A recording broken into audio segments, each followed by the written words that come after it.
Hey there, everyone. That sexy nerd is back again. And again, happy Halloween, everybody. I am now doing Killer of Killers on Dead Meat. Now, and again, watch my reaction to it up in the channel. So, yeah, love this movie. I wish more people saw it, honestly. It did not get as much attention as I think it deserved. It's another Predator movie. And, they're going throughout history. It's crazy how people didn't watch this thing. But, it's animated, so people have biases. So, I love this movie. I think it's pretty damn good. I can't wait to find out more about it. And, let's just get into the episode. And remember, please, smash that like button if you want to see more sexy and nerdy content. And subscribe if you think I deserve it. Remember, Superman said so. Welcome to the Kill Count, where we tally up the victims in all our favorite horror movies and show you how they were made. Yes. I'm James A. Janice, and today we're looking at Predator Killer of Killers, released in 2025. Killer of Killers is the 6th feature-length entry in the Predator series. It comes 3 years after Prey, the shockingly good installment that saw Yautja fighting Comanche warriors in the 18th century Great Plains. Prey's director Dan Trachtenberg was given the chance to expand the Predator universe further, and another live-action film was soon announced. There Predator it is. Badlands, which releases to theaters next week. Yes, but it does. Before we finish the pet goat, news of a second Predator follow-up hit the trades. Turns out Trachtenberg had secretly been working on an animated installment called Killer of Killers. Prey opened the door for Predators to fight people from different historical periods, and Killer of Killers delivers on that potential threefold. Yes, I think the expected thing for us to do was to thrust the Predator into another time period. And the thing that we were really thrilled about was, what if we put him in 3? We witnessed a sort of Predator tourism. That is the good idea. Yautja seek out worthy challengers across Earth's history, bringing them into conflict with Vikings, samurai, and World War II fighter pilots. It feels like getting to mash all your action figures together, and it's just fucking awesome, man. It is! Killer of Killers isn't just a cool film, it's a good one too. Yes. Trachtenberg wanted situations and characters that were interesting before a Predator even showed up. He succeeds with simple setups and straightforward stories that are immediately recognizable in rich historical settings. And it's all done in a fun animation style, inspired by and partially created by the team behind the series Arcane. This movie is a lean, mean action showcase with a whole bunch of incredibly violent kills. They say history is written by the victors, but will those victors have mandibles and cool dreadlocks? Let's find out and get to the kills. Mandibles. The movie begins with the Yautja's guiding edict. Go find badasses and fuck them up, son. It's like their every day is the first day in prison, and the only way to become a title phrase. Killer of Killers is divided into segments, giving it a refreshing and almost anthological feel. In fact, we maybe should have done this in the Dead Meat video style, but we just kind of forgot to. Whoops. The first segment, Shield, begins with CM Punk needing help against John Cena and I'm sorry, wait, no. It begins on Earth in the year 841 AD, the furthest back in history we've ever seen a Yautja. One of their ships approaches the planet as way down below, a clan of Vikings set out on some vessels of their own. Among them are Anders and his battle-axe mom Ursa, a white-haired widowmaker who wants this hunt to be a teachable experience. Tell me why we fight. Because our enemy still lives. Their enemy is the Krivich, and their mission is all about one thing. Killing the Krivich. AKA making my life difficult. We don't get to see the actual battle, but we do see 16 bodies to add to the count. We're only gonna count what we see, even though Ursa's attempting a whole goddamn genocide. She says she wants to kill every Krivich she sees, from Krivich A to Krivich Z. The themes of historical violence and genocide that drives people out of their homes connected with co-writer Micho Robert Rutare, since he's half Rwandan Tutsi. Rutare penned the screenplay alongside Trachtenberg, helping flesh out his initial ideas about the Predator's opponents in each segment. Ursa has left one prisoner alive for a piñata party interrogation. She's trying to find the Krivich leader, a man by the name of Zoran. Oh, hey, we've got one of those. Is Zoran. We do in New York as well. Yes, and he's gonna be our next mayor. He's right here. What are you doing? You're gonna get me killed! What? You touched my titty. I just What? want to hang out with my buddy Brock Powell, who voices this Krivich henchman. Brock's a good friend of ours and has done voice. Oh my God! People can't shut up.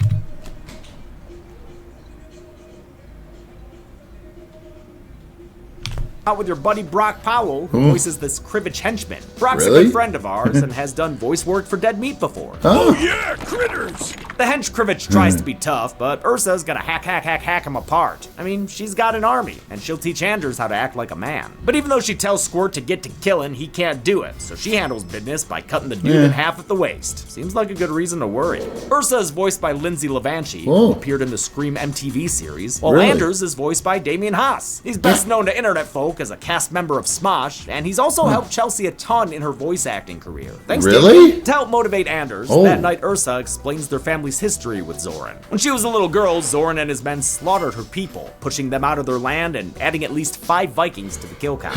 Ursa's father Einar was injured during the battle, and Evil Z-Man gave the daddy-daughter pair 2 options. He would either kill Ursa right there on the spot, or he'd let her live as long as she killed her pops. Einar wanted her to live so she could get vengeance on Zoran later, so he gave her a pep talk. You will find strength in this. And told her to be a good little girl, helping her kill him so she could live to fight in the future. Einar's badass status is solidified by his voice actor Doug Cockle, aka Geralt of Rivia from the TV series. Ursa's forced fratricide has haunted her. It's Geralt of Rivia.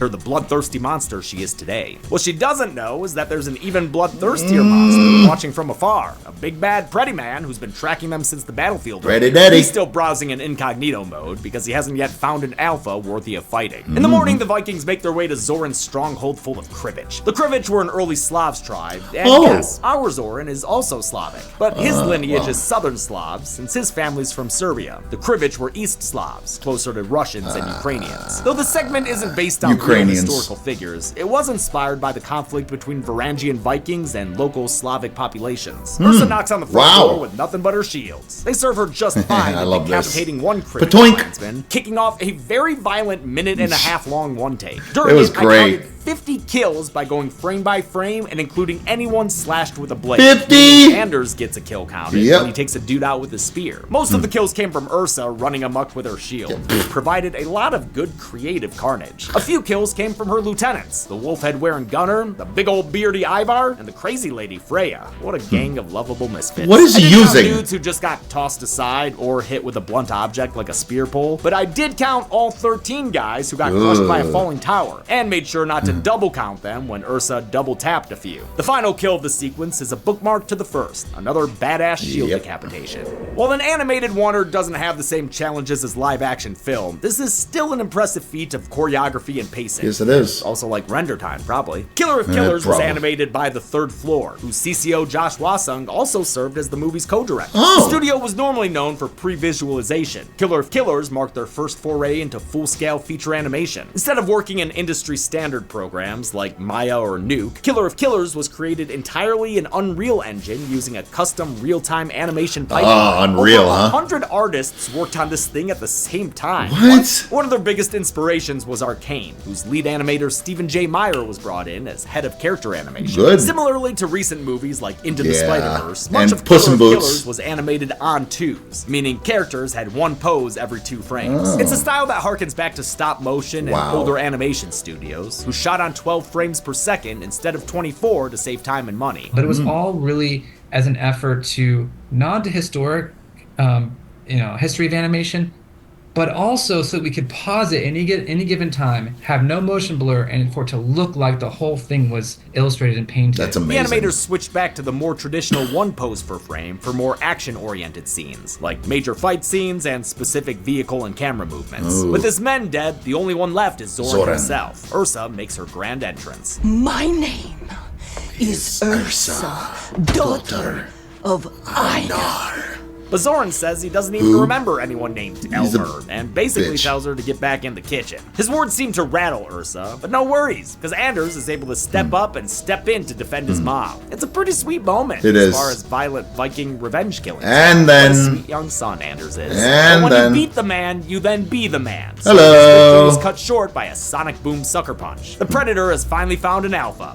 Kinda. So he's entered the battle, and he is one chonky boy. The Vikings call him Grendel, the monstrous villain of the epic poem Beowulf. but the wiki refers to him as the Brute Predator, so yeah, we'll go with that. Yeah. Old Broody makes short work of the assembled warriors, massacring 2 of the nameless Oof. grunts before moving on to the lieutenants. He drives Gunner into the ceiling like a lawn dart head first, and splatters Freya against a load-bearing pillar, leaving spikes in her face. What? After checking on Anders, Ursa and her second-in-command Not Ivar spikes, the attack together. antlers. The Brute Predator packs a powered-up punch thanks to that sonic prosthetic arm, and it lets him turn Ivar into one of those Yeah, Mortal boink. Kombat spine trophies that Yautja Wow. freaking love. Anders joins in with a spear, but it's a fight he can't win, so Ursa assists by further destroying the building's structural integrity. Anders is trapped beneath the debris, but Ursa blocks the Brute's, what is that, a down-forward low punch probably, with her handy shields. The attack still destroys It's a jab. them and sends her and the rest of the building crashing into the frozen lake below. Dude. A jump scare, avenge me, wakes her back up, allowing her to swim up to an air pocket. In an awesome shot, we see her waiting as the Pretty Boy approaches from the other side of the ice. It looks like he spotted her, but turns out he hasn't, cause that dummy relies on heat. He can't see shit. Haha, stupid ugly motherfucker. Seriously though, this is what hulked out Predator. He is. Like, you know he was crushing beer cans on his head back at you of Pred.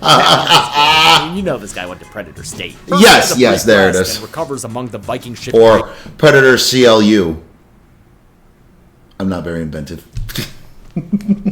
Graveyard. The Brute Predator blasts his way through the place, but it's Ursa who gets the anchor drop on him. She taps out the ice cube and don't break the ice, and sends both of them into the watery depths below. Grendel gets Favorite caught part up in the right anchor's here. I chain love and this. very nearly takes Ursa down with him. But after a short tussle, she baits the Predator into firing his sonic boom, sending him to his sonic Doink. doom with a mouthful That was of anchor. great. That Get was wrecked, great. dude? You know, like shipwrecked? Yeah? You got Ursa wrecked. sent flying up to the lake's surface. Good job, lady. You successfully defended your son. Oh shit. Anders, what are you doing bleeding out in the snow? Your mom just killed a predator. You should be proud of her. Yeah, But this she ungrateful is. snot doesn't care, and he dies from his injuries in his mother's arms. You can't blame yourself, Ursa. You tried. As What's she stop bleeds, from the scene fades wounds? away and reveals she's aboard some sort of futuristic prison transport. She ain't alone either. She's got a meditating cellmate who takes us into the next segment called The Sword. It starts with a poem. My favorite one. 共に育つが兄上共には散らぬ It's 1609 in the Edo period of Japan. Brothers Kenji Great. and Kyoshi love to tee-hee together, raking up the forest in the most inefficient manner I've ever seen, and fishing for killer clowns. Sorry kids, I don't think that river has a sewer. But their dad is a samurai warlord Maybe. who needs a worthy heir. He makes them engage in blood sport, probably so he can film it and sell it as bloody boy battles on the internet. Kenji doesn't want to take the bait, but Kyoshi's all like, fuck that man, I want to wear that sweet helmet when I'm older. He charges at Kenji and beats his Ding. brother down, drawing blood and achieving the ultimate victory, being Daddy's #1 candy baby. Daddy yeah, boy. Kenji, keep running, little bitch. 20 years later, their father passes away, leaving his legacy to the now adult Kyoshi. Little does he know, Kenji has returned as a fully grown and bearded swamp man with a plan. And you're gonna mention the fact that he was voiced by the same guy from Predators, right? I hope so.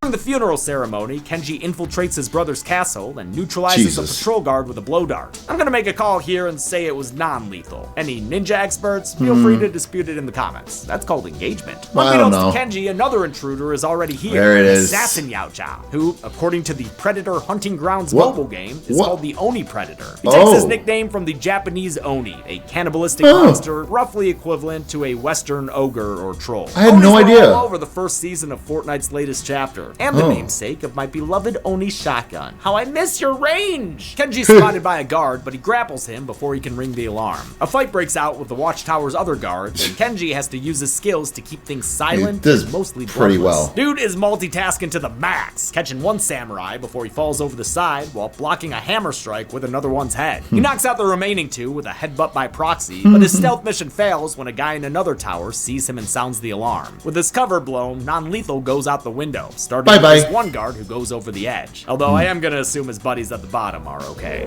Kyoshi and his men put the place on lockdown, shutting themselves in only to get smoked out. Amidst the confusion, Kenji cuts through 6 samurai, leaving just Oh, him and his yeah. brother Wow. after the smoke clears. Jeez. Trachtenberg came up with the feudal Japan segment first, based on the popular pop culture matchup between ninjas and samurai. You can tell because, like, I tell you, this is the best story out of all three. It was also the Predator setting that I most wanted to see after Oh, Prey. yeah. Let's Let's see a samurai version. I love how this Yes. segment doesn't take the same approach as the first one. Like, it's not opposing ninja armies or anything. It's just one brother infiltrating his former home to kick his brother's ass and end a 20-year grudge. Kenji attacks, using his ninja's arsenal of weapons to show off plenty of cool combat. I like that his chain whip thing can be used for offense, defense, and mobility. Now, if only it restored health and shields and provided cover, it would handle everything. Their fight Cute. extends into the rafters and gets taken to the throne room, like an actual one. You not ignored the battle, predator. where Kiyoshi equips his armor fast enough to fend off his attacks. After a lengthy clashing of blades, Kenji gets his brother on the ropes. But turns out he's not here to kill him, he's just here to make things even by giving him a matching cheek scar. Too bad their pops cheaped out on this temple's construction, Yeah. as Kiyoshi falls to his apparent death way down below. Kenshi has no idea how to feel about that, so he reflects on the man who tore them apart, only for the Oni Predator to tear through his reflection,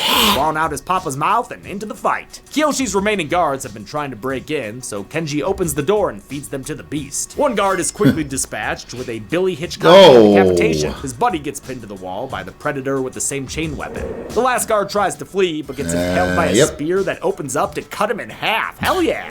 Kenji observes his new foe, but ain't no hiding in the shadows from heat vision. The Oni Predator sets off after him, eviscerating two more unlucky guards who happen to get in his way. An explosive charge blasts Kenji onto the rooftops below. This one is the Manages to best! Drop on the Oni with a toe tapping. After a radical rooftop surfing sesh, Kenji sets off one of his gender reveal bombs to find his What? He delivers two knife throws into his torso, then takes a tumble through a window and straight off the side of the castle. Wow. It's a steep fall, but Kenji survives by landing in the castle's moat. Of course, as the lack of kill graphic indicated, Kiyoshi did too, and bro's still fit enough for a fight. Kenji quiets his brother down, which feels like a good time to point out this segment's silence. Aside from the opening narration, it has had absolutely no dialogue. Nope. Instead, the story's been told entirely through action. It's and to make sure beautiful. the action was good, Trachtenberg brought in praise stunt coordinator Jeremy Marinus. Marinus and his team worked extensively on this segment, choreographing fight scenes with historical weapons and accurate martial art forms. The Oni Predator attacks the pair, but Kiyoshi unexpectedly saves his brother, taking a double blade to the gut in the process. Kenji returns the favor by saving his head from that expanding spear. They join forces and use their swords to defend their necks from going the way of this tree trunk.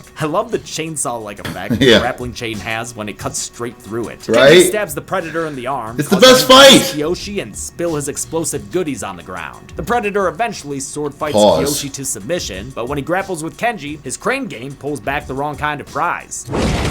It messes him up, but he's not quite ready for his kill graphic yet. For that, both brothers retrieve their weapons and face each other once more. But they're not gonna fight each other, they're just waiting for a leaf to show them where to strike. With that knowledge, they charge at each other and work in tandem to turn the Yaojai into a sushi roll. Probably a premium one too, cost extra. Call that shit the fluorescent roll. With their foe vanquished, Kiyoshi begins to succumb to his injuries. He repeats the segment's opening poem, but this time Kenji adds a follow-up verse.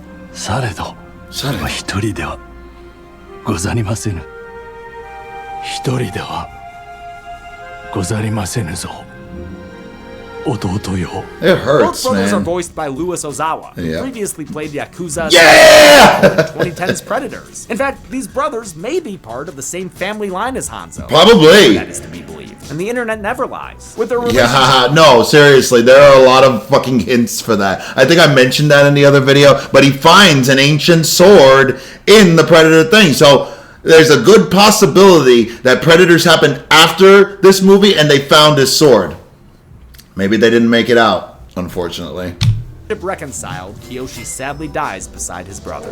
Kenji fades back to his present prisoner status, where we see a third and final cellmate wearing old-timey tags. Glenn Miller's In the Mood plays us into the final segment called The Bullet. It begins in Florida in 1941, where Latin American John Torres loves driving fast and He's sounding Mexican. like a dog. He's Mexican, buddies. But he's got bigger dreams than driving around on land. He wants to drive around the skies too, and pollute the fuck out of the place. Jeez. But he'll need to up his mechanic game if he wants to be like Owen Wilson in Life Aquatic. I'm a pilot. So far, he's been relying on his dad, the Clyde space mechanic. Oh, that's fix his stupid cars movie. like Owen Grady tames dinosaurs. But it's time for Torres to get his head out the clouds and bring it back down to Earth, because his ass just got drafted into a little thing called World War II. Maybe you've heard of it? I'm done bailing you out, mijo. You'll have to bail yourself out from now on. 1 year later, Torres is on a battleship, or carrier, or whatever the proper name Carrier is good. Big-ass boat in the North Atlantic campaign, which lasted pretty much the entirety of the war. The segment's titular bullet is an old Wildcat fighter that Torres has been fixing up in his free time to mix. I love how someone actually, I think it was my boy Heavy Spoilers, he actually said it was during the Pacific Theater. I'm like, shut your mouth! Shut your damn mouth! Because again, how are you going to equate the Pacific Theater with, oh, I don't know, people speaking fucking French in there? What? Did a Frenchman say, "Parlez-vous fou pou pou, I'm going to Japan"? No, they did not. My French accent is awful. Results. He'd rather be up in the sky with the rest of his squadron, but he's still getting told no by an old dude in charge. In this case, Commander Vandenberg, or Vandy. Sir, Well, I'm just call him who he is. Doesn't look like it to me, son. Michael And Orville Biehn. sends Oh, everyone come on! back, where some of their pilots have been wiped out by an unknown enemy. I never seen anything like it.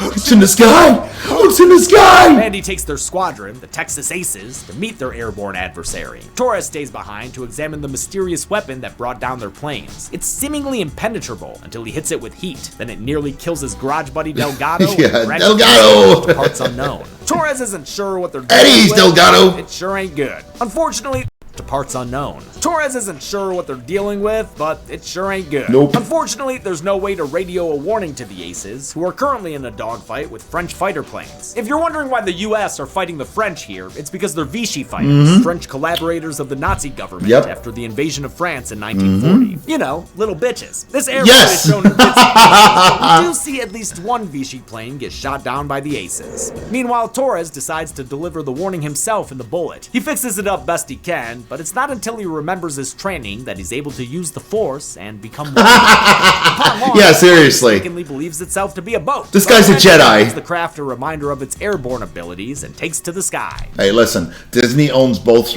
franchises.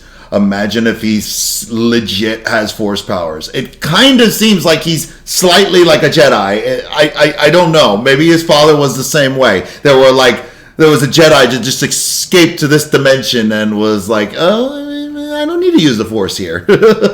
He arrives just as his squadron shoots down the last of the Vichy fighters. Haha, get fucked! Torres tries Bitches. to tell them they've got bigger problems to deal with, but it's too late, as one of those hooks yoinks an ace into a distant explosion.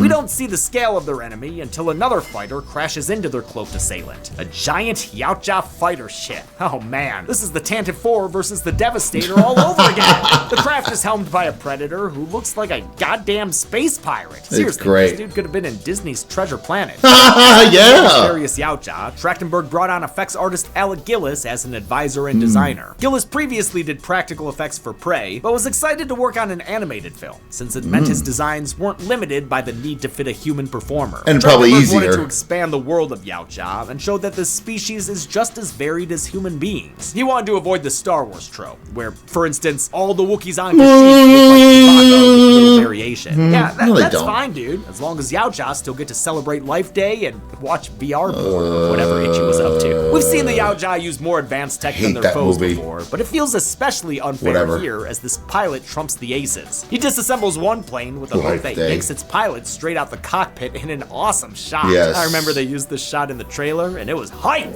Another hook sends one Ace swinging directly into one of his buddies for a double kill. And a final fighter pilot is killed when the Predator roasts him alive. Wait a minute, I thought jet fuel can't melt Texas Aces. Guess I was wrong. The resulting explosion sets one of Torres' Jet engines fuel. on fire, forcing him to go out on the wing to put it Duh, out. fuck this scene, man. What the hell am I doing? What the hell are you doing? Those kind of quips? Okay. One more Yeah. unnamed Ace has survived long enough to get in a zinger himself. You missed me, sucker! But he's still unnamed, meaning he's a dead man flying. The Predator fires a classic Yautja weapon, the net gun, which shrink wraps around the plane and takes its wings off. Then it heats up and slices through the rest of it, as well as the pilot, turning him into pieces Yeah. that fly by Torres. That was crazy. Oh, man, this shit is so cool. I love this guy. Get off my plane! Dislodge his flaming engine. It draws the auto-aim of the Predator's next hook shot, giving Torres his obligatory "they see with heat" moment. You know, after literal centuries of losing with heat-seeking technology, you'd think the Yautja would have found a better option by now. Well, they're probably the thing is probably it's probably a handicap. It's probably a handicap that they put on themselves to fight. Torres wants to head back to base for backup, but Vandy tells him no one's coming, echoing his father's words from earlier. It's just you and me here, son. No one is coming to bail us out. Vandy is voiced by Michael Biehn, Yes. seen on the Kill Count in Terminator and Aliens. Everywhere. With his appearance here, Biehn joins Bill Paxton and Lance Henriksen. Yeah! Fight a Terminator, a Xenomorph, and a Yautja. They've all been killed by one. Club. Torres hatches a plan to trick the Predator's heat sensors. He and Vandy fly so high into the sky that the atmosphere starts freezing their planes. At the last minute, Vandy decides to sacrifice himself to buy Torres some time. Torres, you're flying now. He can fly now? Ah, damn it, now I'm doing it too. While Yeah, I Torres guess shuts so. his engines off, Vandy keeps his red hot. They fly and now. allows the Predator to laser lasso his plane. It's a noble death, but And then still boink! a graphic one, as his Oof. head is taken clean off. Holy Whoosh. shit. I thought he'd go out with more dignity. Oof. Damn. Co-writer Rutare wanted this movie's deaths to be over the top. Oh, yeah. The audience laughed with shock at the brutality. You know, the old Mortal Kombat approach. Ha-ha. The Predator is, of course, no stranger to. Torres Nope. cries for Vandy as the ships continue to climb. God, I love the shot of the ships breaching the cloud layer, looking like majestic sea creatures Beautiful. reaching the water surface. Torres is able to fall back and shoot down a Predator turbine. With his ego boosted, Torres goes full Maverick and flies low, leading the Predator into enemy territory and flying him through the city Casablanca. It's like the French Star Trench run up in this bitch. Then they fly into a full-on naval battle. Come on, Predator! I thought you loved a good fight. Why can't you fight all these ships? While Torres bobs and weaves, the big bad Predator is eventually sent crashing into the water. Sequences like this big naval battle and Torres on his plane's wing helped sell Trachtenberg on the animated medium, since he couldn't really do stuff like that in live action. He was inspired by a childhood viewing of Katsuhiro Otomo's Akira, whose animated violence left a major impression on him. And I convinced my mom, who assumed it was a cartoon, it would be fine. Yeah.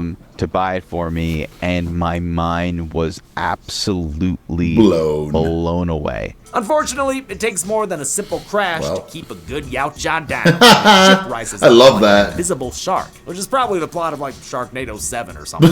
What's funny is that I wrote that joke before I learned that co-writer Rutare actually developed 5 of the 6 What? The more you know. Torres grabs his sender and prepares to bail on the bullet. When the That's Predator crazy. shoots his hook, Torres returns the plane to sender. Hey, hey, Wraps around the hey! outside and sends the fuselage slamming down into the exposed cockpit. You know the guy had better talent, but you know he was having a good time making those movies. They're so dumb, but they're kind of fun, you know? Yeah. When reviewers go over them anyway. Torres lands safely in the water and celebrates the very well-earned massive explosion. Yes. His rescue flare takes us home to the Torres family's garage, sometime later enough that he's got a medal. Not sure what took the Predator so long, but rumbling signals the arrival of one of their ships. Despite the 3-dot laser, though, these Preddies are here to capture, not kill. They take Torres away and leave legitimate crop circles behind to scare Orson Welles listeners. Torres is awoken from cryosleep sometime later. No year is given, which is intentional, but I believe the says he was 90s. asleep for quite some time. Yautja guards outfit him with new neckwear, and he's thrown into the cell with Ursa and Kenji. That brings us up to the current timeline for this final segment, the battle. The language barrier between the characters makes it hard for them to communicate. Torres knows some Japanese from training, but it's so basic it might as well put on Uggs and order a pumpkin spice latte. Don't need Duolingo to understand this Genosian-looking arena, though. Thing pretty much says you're fucked in every culture. Yeah. Turns out we've been witnessing a sort of tournament of champions, with the victors of various Yautja battles being brought in to fight the arena's master of ceremonies. The Predator War. He said the thing! This imposing badass is played by polyglot Britton Watkins, who served as a language consultant and created the Yautja dialogues spoken throughout the film. Watkins previously made the Klingon language for Star Trek Into Darkness. Before they can take on the final boss, the victors will first have to battle with each other. Failure to comply will result in them meeting the same fate as one poor Predator prisoner who's trotted out as an example. You guys, they put bombs on our necks. Yes, thank you, Torres. The combatants are provided with weapons to match their skill sets. Like me. An axe for Ursa, a sword for Kenji, and for Torres, a gun. Torres. Even from my century. Yeah, Bitch. but it is from the end of Predator 2. And Prey. Gifted to Danny Glover for surviving. And Its Prey. origins were then shown in Prey, where Italian translator Raphael Edolini Edolini gave it to Nadu in exchange for healing Nadu. his injuries. The character's differing personalities Nadu. kick into gear. Nadu. Vengeance-driven Ursa immediately attacks, now determined to avenge her slain son, Anders. But Kenji knows that to defeat the Yautja, they've got to work together. Yeah, Ursa's not a fan of that idea. She does, She didn't even know. however, give pause when Torres reminds her of her special boy. But since things are looking too chummy in the pit, the Warlord adds a new enemy to the mix. Oh shit, we really are getting Geonosian up in this bitch. And the Reek equivalent He does look like secures a kill by Geonosian. chomping down a Yautja, leaving only its forearm. Huh, I wonder if forearms are like the shrimp tails of predators. Now with a common enemy, Torres tries to rally the Shrimp troops. tails. Listen to me. One of us might win today, but nobody is gonna survive this place. But then the common enemy gulps him down. Womp womp. Having gained and lost a surrogate son in record time, a newly enraged Ursa, or I guess continued enraged, that Yeah. chick is always PO, joins Yeah. Kenji and Well- dicing this beast to bits. Ursa loses her axe, so she switches to a makeshift shield, allowing her and Kenji to both do battle with their respective segment titles. Torres, meanwhile, has been swallowed whole, allowing him to get his hands on the hand of that guard from earlier. Ursa helpfully slices him an escape route before she and Kenji put the monster down with a collaborative throat that was cut. sad. His body is taken out by the cleanup crew, with Torres still tumbling inside. That leaves Ursa and Kenji for a one-on-one battle. I love the way the Old Norse and Japanese languages are translated with their own unique subtitles. Yeah, that's Remembering cool. his brotherly duel, Kenji lays down his sword, opening both of them up to an explosive elimination. But the boom doesn't come thanks to Torres. Somehow figured out how to disable How? their cowards. How? Hey guys, remember me? God damn it, Again. Torres. Your quips are taking this movie from a 10 to a 9.5 for me. The trio laughs their way up to the Warlord, only to get immediately humbled. Guess they're gonna have to learn the same lesson Mama Rhodes did. The final boss is the final boss, y'all. Team Human takes a brutal early pummeling, but the power of teamwork earns them slow motion action shots and a couple of solid hits. Toink. Meanwhile, Torres jacks into the Warlord's ship and begins taming it through intuition. The Warlord hits his second wind and starts giving Kenji a new face hole. But before it becomes a list-worthy injury, he gets blasted away by Torres' new ride. The battle buddies make their way to the ship, but a spear throw takes off Kenji's arm in the process. Oh, damn, dude! The wrenches keep coming when a harpoon shot further hampers the trio's escape. Ursa's still Valhalla bound, so she opts to sacrifice herself and ride the Witness Me Express down to the bottom. She destroys the winch and saves the two men she met about 20 minutes ago, who she now feels close enough to call her boys. Well, Alirigaldar Thiner, Akeliar Grapir, and thou, Huamuswener Niner Secundum. A new escape is just fine for the Yautja, though. After all, these motherfuckers live to hunt. The Warlord declares open season on jawlines, and the movie ends with an army of Yautja setting off to chase down Ursa's boys. An end stinger sees Ursa refrozen. Did you redo it? Back into the Yautja's Indiana Jones warehouse. She's wheeled past several other prisoners. First a few no-names, and then the ones we all want to see. First, Nadu, Amber Nadu. Bitthunder's character from Prey. Then Mike Harrigan, Yeah. Danny Glover's character from Predator 2. Finally, for the first time in 40 years, Arnold! freaking Dutch, Arnold Schwarzenegger's hero from the original film. It indicates that everyone who's defeated a Predator has been captured for cold storage, That's and also terrible. explains how Nadu's pistol ended up getting regifted to Danny Glover. How many warriors died in this battle across time? Let's find out and get to the numbers. Let's find out and get to the... Where the fuck is Zoran? Zoran's dead. Yo, where are you, man? I need you for this to the numbers bit. He's dead. He got killed. They said we were gonna kill seriously him. gotta stop using your kid as an excuse. I feel like, shouldn't he be old enough to feed himself by now? All right. Didn't want to have to break into the reserves, but should be a good Zoran. Cute. Ah, yes. He'll do just fine. Cute. Cute. We counted 109 kills in Predator Killer Damn. of Killers. The victims consisted of 108 Crazy. men and only one Viking woman, giving us a pie chart severely lacking in her story. Well. With a runtime of 85 minutes, that left us with a kill on average every 46.79 seconds. Jeez. I'll give the Golden Chainsaw for coolest kill to the Texas Ace that got fished Yeah. out of his plane. There were plenty of great kills Yes. in this movie, but this pilot plucking was the was perfect great. use for this plane-specific Predator weapon. Double Machete for lamest kill will go to Kenji and Kiyoshi's samurai daddy, who was a bad parent and a bad death. Oh, And that's wow. it. Predator Killer of Killers was released to streaming in 2025 and was hella well received, with a 95% on Rotten Tomatoes. Really? Badlands will maintain the Predator. Yes. Until next time, I'm James A. Janice.